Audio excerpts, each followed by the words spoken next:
Siemka, ja jestem Adacho i właśnie odkryłem niesamowitą rzecz. Jeśli oglądacie mój kanał od kilku lat, to pamiętacie pewnie film, w którym otrzymałem tę figurkę. Chodzi o tego ręcznie ulepionego Kid Buu. Wiecie, co jest w nim najbardziej niesamowitego? Że to jest Kid Buu, który tak naprawdę cały czas pochodził z mangi Dragon Ball Raf. Zobaczcie, przecież to jest ta sama osoba. Chodzi mi o to, że ma taką samą twarz. Nie wygląda aż tak bardzo jak w Dragon Ballu, ale wygląda troszeczkę inaczej. Niesamowita sprawa. Dziękuję jeszcze raz za tę piękną figurkę, za to piękne dzieło sztuki. A my, tak jak powiedziałem, wracamy do mangi Dragon Ball Raf autorstwa Tybalda Explosji, czyli Thibaut de Boom. Dziękuję bardzo. Nie będę stał cały czas. Mam akurat taboret, więc może dzisiaj będę siedział na taborecie. Będę dzisiaj siedział na taborecie, ponieważ mam najlepszych widzów na świecie. Druga część drugiego rozdziału mangi Dragon Ball Raf. Jeśli nie pamiętacie, jak to wyglądało, nasi bohaterowie walczyli z Buu Tatą, czyli Super Buu, który pochłonął Patatę, czyli Saiyankę, którą już pewnie znacie, nie muszę jej wam przedstawiać, jeśli śledzicie tę mangę, ale potem Vegito, SSJ3 Vegito, który pokonał Butatę, stwierdził, że się rozdzieli, więc się rozdzielił za pomocą Yemena, czyli tej postaci, która tam jest dodatkowo. No i teraz razem z Kid Buu, a w zasadzie przeciwko Kid Buu, nasi bohaterowie będą się bić za pomocą nowej transformacji, którą zobaczymy prawdopodobnie za chwilkę, a w międzyczasie Piccolo będzie nadstawiał swojego karku, żeby naszym bohaterom kupić troszeczkę czasu. Także wracamy do historii. Ja wam tylko powiem, że jeszcze nie czytałem waszych komentarzy pod pierwszą częścią tego rozdziału, czyli pod drugim moim odcinkiem, ale mówię, moim celem, może nie życiowym, ale jeśli chodzi o tę mangę, jest dojście do Brogetto White, do potrójnej fuzji. Więc przepraszam, to są spoilery, które są tutaj w tytułach obecne. Mam to po prawej stronie swojego ekranu, więc trudno po prostu nie zwrócić na to uwagi. Powodzenia, Piccolo! Mówi Goku, walczysz sam z Kid Buu. Ciekawe, ile wytrzymasz. To jest poziom Super Nameca! Mówi Piccolo, który być może zaprezentuje nam jakąś nową transformację. Pamiętajcie, że ta manga pochodzi z lat, kiedy dopiero najnowszym jakimś tworem był film Battle of Gods, więc być może tutaj będziemy mieli jakiś kolejny przejaw proroctwa. Ta technika jest podobna do tej, którą prezentował wielki nameczański guru, ale jest ona tymczasowa i ma swoje ryzyka. Co to jest? Ty, czekajcie! Zmienił się! Ma wygładzone ręce, co jest podobnym elementem, który został wprowadzony w przypadku Yellow Piccolo, jeśli mogę tak powiedzieć. Chodzi o tego Piccolo, prawda? On jest też taki wygładzony, chociaż miał on dalej kreski na tych mięśniach swoich ala, prawda? Nie wiem, jak to nazwać, ala mięśniach. Plus ten dostał kreseczki pod oczami i jakieś takie dodatkowe źrenice. Ale to jest jakieś odblokowanie potencjału, no niech będzie. Piccolo atakuje Kid Buu, który zasnął w tym czasie. Ta transformacja była tak potężna, że aż Kid Buu zasnął z tego wszystkiego. Mimo wszystko zostaje trafiony i nawet zniszczony, ale wiemy, że Kid Buu jest w stanie się regenerować, więc robi właśnie to. Piccolo nie daje mu nawet chwili oddechu, rzuca się w stronę demona. Nie ruszaj się, mówi Piccolo, który w tym cieniu wygląda, jakby był pomarańczowy, ale w sensie to jest czarno-biała manga, ale chodzi o to, że został troszeczkę inaczej tutaj pocieniowany. To powinno być wystarczające, żeby cię przytrzymać, nawet jeśli nie jestem w stanie cię pokonać. Wykrzykuje Kid Buu, który został przez Piccolo unieruchomiony, ale nagle dziwi się, ponieważ nameczanin, a czym on go tutaj uderzył? Skąd to idzie? To jest jego ręka, czy co? No tutaj już ewidentnie Piccolo zrzuca na niego gradobicie ciosów. Potem jeszcze robi jakieś, jak to się nazywało? RKO? W wrestlingu? Nie, RKO to jest coś takiego, że chłop się tutaj na niego rzuca i go tak łapie za szyję, ale ja nigdy nie oglądałem wrestlingu, więc nie wiem, ale jak się nazywa ten ruch, jak ktoś wskakiwał na poręcz, na te siatki i na przykład, wiecie, tak się robiło nie w przedszkolu, w szkole podstawowej tak sobie robiliśmy, jak się bawiliśmy w jakiś tam wrestling czy coś takiego, więc korzystałem z tego ruchu sam, a nie wiem, jak on się nazywa, więc możecie mi powiedzieć, jak on się nazywa. Jakiś zabójczy łokieć, czy o co chodzi? Piccolo stał się tak silny jak tata przeciwko Cellowi, ale to było 7 lat temu. To nie jest aż tak imponujące, Gohan, ale okej. Chodź, Gohan, potrzebujemy już tylko ciebie. Duży bracie, chodź! Dobra, ale zanim zaczniemy, chciałbym was o coś zapytać. Tato, nie będziesz tym, który stanie się Super Saiyaninem Bogiem, ani ja. Byliśmy w stanie pokonać Buu wiele razy i zobacz, gdzie skończyliśmy. Nie mówcie mi, że Vegeta został. Kto tam jeszcze został? Goten, Trunks, Vegeta, Patata? Może Vegeta dostanie szansę? Vegeta powinien dostać szansę. Zgadzam się z Gohanem. Był grubaskiem i się z nim bawiliście. Nie możemy liczyć na dzieci. Co? Nie ma opcji, żebyś to był ty, Vegeta. Z twoimi ostatnimi dokonaniami to byłoby nie fair. Niech to będzie patata. Jesteś pewien? Nie chcę, żeby to była patata. Kurwa. Niech to nie będzie patata, niech to będzie ktokolwiek inny już. Jesteś pewien? Tylko nie marudź, jak wyprzedzę cię poziomem mocy, jak stanę się silniejsza od ciebie. Naprawdę zrobili z niej patatę? Z tego Super Saiyanina Goda? Trunks, Gohan, Goten, Goku, Vegeta? No i patata, no niech będzie, że to będzie patata God. Kurde, myślałem, że może Vegeta dostanie coś, albo chociaż Trunks i Goten. Też się mogę regenerować, mówi Piccolo, który cały czas całkiem dobrze radzi sobie z Kid Buu, tylko pytanie, jakim cudem? Chociaż jeśli jest on na poziomie Goku z Cell Sagi, Kid Buu nie jest najsilniejszą wersją Majin Buu, prawda? Więc osłabił się trochę w porównaniu do Super Buu, do Butanksa, Bukolo i tak dalej, i też do Butaty. A Piccolo nie chce go pokonać, tylko go przytrzymać, więc jestem w stanie uwierzyć, to jeśli faktycznie ma jakieś wzmocnienie. Szybko! Nie będę w stanie dłużej wytrzymać. Zwłaszcza, że nie ma przewagi w tej walce, prawda? Z tego co słyszymy. Piccolo atakuje go jakimś wirującym Makanko Sapo. Buu ma urwane pół łba, zastanawia się w ogóle, co go trafiło. Nie robi to na nim żadnego wrażenia. Jakby tak trochę przesunął ten wirek trochę w lewo, to znaczy, że zostałby Buu pokonany, no bo Piccolo bez problemu tutaj radzi sobie ze zniszczeniem części Buu. Może byłby w stanie pokonać też całego, gdyby lepiej trafił. Czekajcie, nagle wokół Buu, czy kto to jest? Nie, no tutaj widać, że to jest chyba ten urwany Buu. Tworzą się jakieś portale.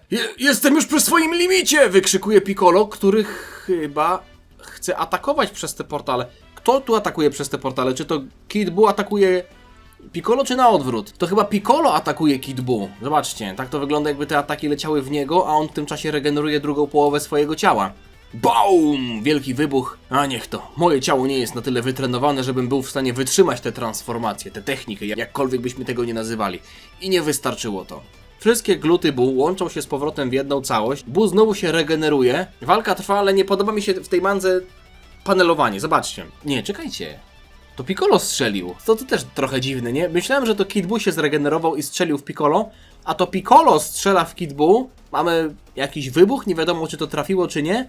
I Piccolo ociera gębę i mówi, że strzelanie z ust jest trochę nieprzyjemne. Dalej, pospieszcie się. W międzyczasie...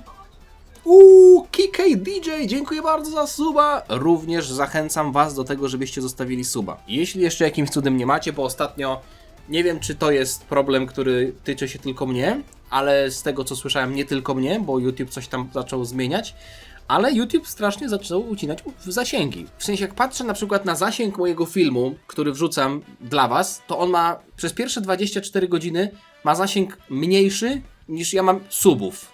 Co trochę nie ma sensu, prawda? Skoro jesteście moimi subskrybentami, to znaczy, że powinny się wam moje filmy wyświetlać w pierwszej, drugiej albo nawet 10 kolejności, ale powinniście chociaż zobaczyć tę miniaturkę.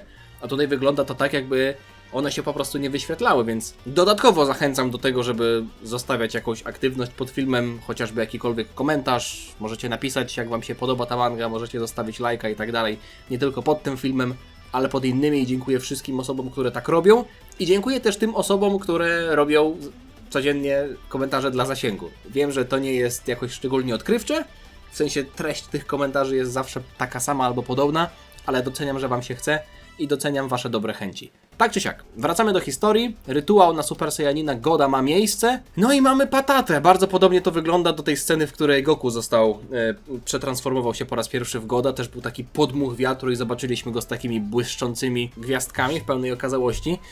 Dlaczego akurat patata? No niech będzie. O! Mamy kolorek, zobaczcie. Boska Super Saiyanka to jest pierwsza boska Super Saiyanka, jaką widzimy.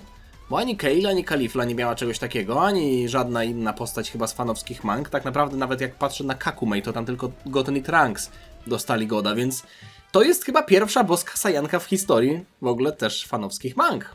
Okej, dobra, nie przeczytałem wszystkich mang w historii, więc nie mogę się wypowiadać, ale z tych, które czytałem. Dobra, dołączcie do mnie tak szybko, jak to będzie możliwe, żeby przygotować Genkidamę i Final Flasha, kiedy ja będę trzymała Buu. Nie wiem po co tam ten Final Flash, szczerze mówiąc, w sensie wiem, że w poprzedniej części tego rozdziału było wspomniane, że ty zrobisz Genkidamę, ty Final Flasha i tak dalej, ale myślę, że Genkidama sama by wystarczyła. Final Flash to tam jest wrzucony chyba tylko po to, żeby ja jako fan Vegety nie miał pretensji, że Vegeta nic nie zrobił. Nie mogę się doczekać przetestowania nowej mocy Super Saiyanina Goda. Kakarot, czułaś jej ki?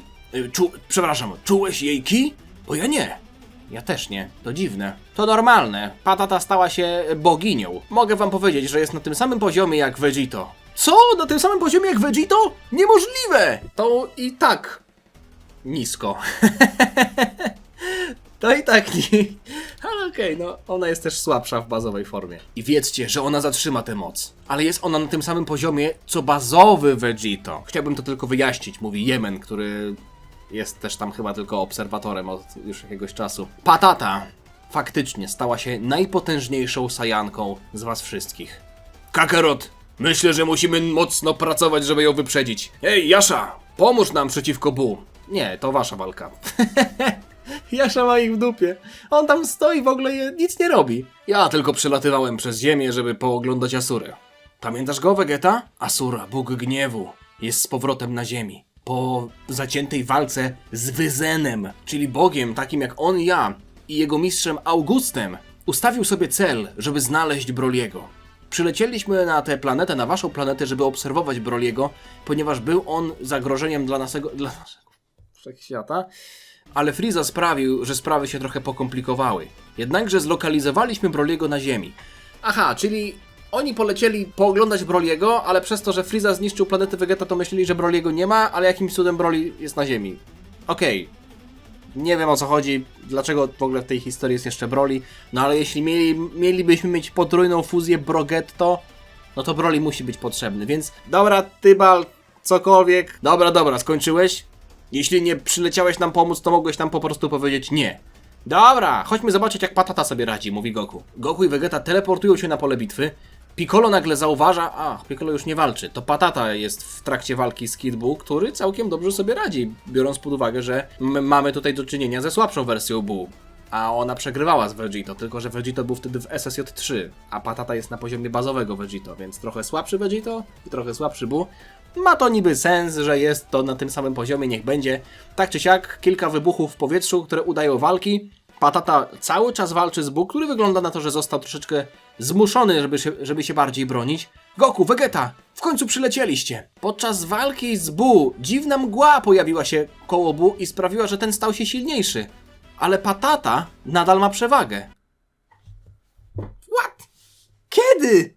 Dwie strony minęły i on jakąś mgłę dostał i się wzmocnił? Czekaj, o co tu chodzi? Tybalt nam coś pisze na samym dole, zobaczmy co napisał. To jest mała poprawka scenariusza. Normalnie Buu skopiował technikę Piccolo. Ale znaki na jego twarzy pasowały do tych, które były w Dragon Ballu Xenoverse 1, który pojawił się krótko po tej mandze, więc... Co? Czyli Piccolo walczył przed chwilą z Kid Buu, zrobił tę technikę starego guru, czyli zrobił sobie mgiełkę i stał się silniejszy, miał takie znaki na twarzy, pod oczami i już nie ma tej techniki, bo się ona skończyła, no bo wiadomo, była tymczasowa, ale Kid Buu teraz zrobił sobie to samo i my tego nie wiedzieliśmy, tylko zrobił to na off-screenie na przestrzeni dwóch stron i jeszcze się rozdziela w ogóle i robi... No to nie jest chyba Genkidama, co? Okej, to jest jakaś po prostu wielka kula. Tak czy siak, rzuca tą kulą w Patatę, Goku się dziwi. Kakarot, uważaj, on chce zniszczyć Ziemię! Aha, bo my jesteśmy na Ziemi, a nie nie w świecie Kaioshinów, okej. Vegeta chyba próbuje wystrzelić pocisk, żeby zablokować tę kulę, powstrzymać ją. Mamy tutaj Vegeta, nawet w tej mandze musi wykorzystać swoją technikę popisową. Ledwo co, mówi Vegeta, któremu udało się wypchnąć tę kulę, ale zastanawiam się, dlaczego nikt mu nie pomagał. Po prostu wszyscy patrzyli, jak Vegeta robi swoją popisową technikę. Dalej! Patata! Osłaniaj nas! Vegeta w Super Saiyanie 2 ładuje Final Flasha zgodnie z planem. Goku zaczyna ładować Genkidamę. Dalej, Patata, liczymy na ciebie! Królu Kaio! Połącz mnie ze wszystkimi ludźmi na ziemi! Kibito Kaju, proszę, zanieś mnie na ziemię, mówi Gohan, który cały czas jest w świecie Kaioshinów. Chciałbym, mówi północny Kajo, ale jest pewien problem. Impulsy ci się skończyły, nie możesz się połączyć? Jaki problem? Czemu się uśmiechasz, mówiąc to? Nie jestem taksówką, mówi Kibito Shin. Jakie tutaj w ogóle Saigon się tutaj odbywa? Patata walczy z Kid Buu, Goku robi Genkidamę, Vegeta Final Flasha, Gohan nie wiadomo dlaczego jest na planecie Kaioshinów. Ten mówi, że kurwa nie ma zasięgu, Shibito jest taksówką, o chuj tu chodzi. 5 na 1 nie masz szans, nawet jeśli stał się silniejszy, jest nadal słabszy niż wtedy, kiedy zaabsorbował go Tenksa, mówi Gohan, doskakując do Kid Buu, uderzając go w twarz. Przyjmij to, mówi Gohan. Dzięki, mały bratańcu, no, bo to ciocia jest jego, nie? Nephew. Siostrzeniec albo bratanek, to jest taki dalszy bratanek, powiedziałbym. Taki bratanek drugiego stopnia, no nie? 2 stopnia? Czyli to jest bratanek transcendentny? Mam ci pokazać bratanka transcendentnego? Czy zadowolisz się zwykłym? Można byłoby tutaj sparafrazować. Zeta Cannon! Wystrzeliwuje swój autorski pocisk patata w stronę Kid Buu. Wra! Wielka onomatopeja sugeruje, że ten atak doszedł do celu. Co? Czy ja coś ominąłem? Mamy wielki wybuch i nagle patata mówi: zapomnieliśmy, że Buu zabił wszystkich ludzi na ziemi. Wy idioci, Piccolo robi facepalm. Co z czego wy robicie Genkidamę? Oni chcą robić Genki... Na turnieju mocy była Genkidama z 10 osób. Nie, Zeno jeszcze dał energię do Genkidamy, czyli w sumie z 10, no nie? 8 osób z turnieju mocy i 2 Zenonów, z tego co pamiętam. Tutaj macie więcej osób, może się uda. Królu Kajo, ja się tym zajmę. Połącz mnie z Nameczanami. Vegeta może umie po nameczańsku. Ludzie, tutaj Vegeta to ten, który wymordował wam 25 wiosek. Posłuchajcie mnie, mam pewną sprawę, głupio wyszło. Użyjcie porungi, żeby przywrócili ziemian. A to nie mogą nameczanie podnieść rąk? Byłoby szybciej? Dobrze, zgadzamy się, ale to dlatego, że to pilna sprawa. A nie dlatego, że cię lubimy, gnoju zakolasty. Wystrzeliwuje porunga z tych smoczych kul, pojawia się napakowany smok. Spełnię wasze życzenie, a w zasadzie 3, jakiekolwiek one by nie były. Wskrześ ludzi zabitych przez Buu od turnieju, ale poza tymi kryminalnymi, którzy mają jakieś tam sprawy w kartotece, okej? Ich nie wskrzeszaj. Dobra, zrobione, powiedział porunga, przeglądając kartoteki wszystkich zmarłych osób. Dobra, ziemianie, jak już jesteście, to ja wam tylko powiem, że zostaliście zabici przez Buu, ale już znowu żyjecie. Potrzebujemy waszej pomocy, żeby pokonać tego demona. Podnieście ręce, skaczcie do góry jak jebane kangury. O, Saitama nawet tam jest. Tak, to Saitama. Chciałem wprowadzić tutaj easter egga w 2015 roku podczas emisji pierwszego sezonu. Tak, przed Mastar Media. Mastar Media jebane! Kto nie skacze, ten subskrybuje Mastara. Hop, hop, hop. No dobra, czemu nie, mówi Saitama. Nie słuchaj go! Próbuje nas okraść! Czuję, jak moja energia ucieka! Uważajcie! Oczywiście, tak jak w oryginale niektórzy z ziemianie nie chcą pomagać. Panie Herkulesie, z tej strony Goku, ojciec kochana, czyli przyjaciel pani córki. Proszę nam pomóc, namówić ziemian. Co? Ja? Los planety w moich rękach? No i Herkules mówi, że to jest jego głos i że potrzebują ich pomocy, ci podnoszą ręce. W zasadzie taka sama sytuacja, jak mieliśmy w oryginalnej mandze. To najbardziej potężna Genkidama, jaką stworzyłem. Taka energia nie pójdzie na marne. Wszystkim wam dziękuję, to będzie perfekcyjne, uda nam się pokonać Buu! Który jest, uwaga, ma odblokowany potencjał przez Guru Nameczańskiego. Czemu Guru Nameczański pomaga Buu w tej walce? Nie mam pojęcia, przecież on już od dawna nie żyje. Patata doskakuje do Kid Buu, który próbuje przeszkodzić Goku w ładowaniu Genkidamy. Nawet Gohan się tam pojawia. Twój koniec jest bliski. Goku rzuca Genkidamę, albo otrzymał, albo jakąś kontrę wyprowadził. Nie wiem, o co tutaj chodzi. Nie, to jest Final Flash! Aha! Z jednej strony Genkidama, z drugiej strony Final Flash Vegety. Kid Buu jest zdziwiony, bo ze wszystkich stron lecą ataki, ale mimo wszystko się uśmiecha z pewnością siebie. Ale nagle z góry przylatuje Gohan, Piccolo ładuje Makanko Sapo, Kamehame wykrzykuje Gohan, tutaj mamy jakąś... to jest chyba rękawica Pataty, ona miała symbol sajański na swojej rękawicy. Zeta Cannon po raz kolejny, no i mamy, że tak powiem, no tutaj z nomen omen Buu. Resztę sobie dopowiedzcie sami, oczywiście Kakę. Nie chodzi o Kakarota, ale chodzi o to, że dużo osób się tutaj połączyło, jeśli chodzi o tę walkę z Kid Buu. Z jednej strony Genkidama, z drugiej Final Flash, Makanko Sapo, Kamehameha, Zeta Cannon, jeszcze boskiej Super Saiyanki. No Tibo tutaj poleciał po całości. No, nie chciał nikomu, chociaż nie, Goten i Trunks nic nie dostali, ale zobaczymy, czy to się jakkolwiek... Przecież oni kurwa zniszczą ziemię tym wszystkim. Wypuszczacie to wszystko w jedną stronę? O, co jest? Narrator nam wszystkim mówi, o, wielki wybuch, zajebiście. No i w ten sposób skończyła się walka z Buu. Aha, zajebiście. Aha, jeszcze dalej tam jakiś timeskipping. Goku poprosił Buu, żeby ten się reinkarnował jako osoba o czystym sercu. Dzięki smoczym kulom byli oni w stanie odbudować to, co Buu zniszczył i usunąć wspomnienia ziemian, którzy w ten sposób pomyśleli, że to Herkules ich ocalił. Czyli dokładnie tak samo jak skończyła się manga. Ale to nie koniec. Kilka miesięcy później Goku trenował u boku Yemena, żeby osiągnąć boski poziom. podczas trenowania jako farmer. Vegeta z drugiej strony poprosił Patatę, żeby ta poznała go z Whisem, żeby Vegeta mógł zostać jego uczniem. Ale trening nie wyglądał dokładnie tak, jak Vegeta się spodziewał. No i mamy Vegetę w fartuszku, to też jest coś, co widzieliśmy na początku Dragon Balla Super. Patata po osiągnięciu swojego szczytu, czyli po szczytowaniu, pozwoliła sobie na odrobinę relaksu. Pomagała Chichi na porządku dziennym i opiekowała się Gotenem w domu. Gohan kontynuował swoje studia, porzucając stopniowo swój trening. Czyli minęło kilka miesięcy i nasi bohaterowie zajęli się swoimi sprawami, ale musicie przyznać, że to tutaj zajebiście klimatyczna końcówka walki, nie? Nasi bohaterowie strzelają atakami i... no kurwa, wiadomo, że się udało, nie? No dobra, już narrator. Kurtyna opada, no nie wiadomo, że się udało. Widel, widziałaś dzisiaj Patatę? Powiedziała mi, że ma coś ważnego do zrobienia. Pojechała do zachodniej stolicy po prezenty i do fryzjera. Do fryzjera? Hej, wróciłam do domu, przepraszam, że jestem tak późno. To dla Goku, to dla Chichi, to dla Gohana, dla Videl i dla Gotena. O, święto Bożego Narodzenia, zobaczcie, Patata pojechała do miasta. Do miasta po prezenty. O, ładnie wyglądasz w krótkich włosach.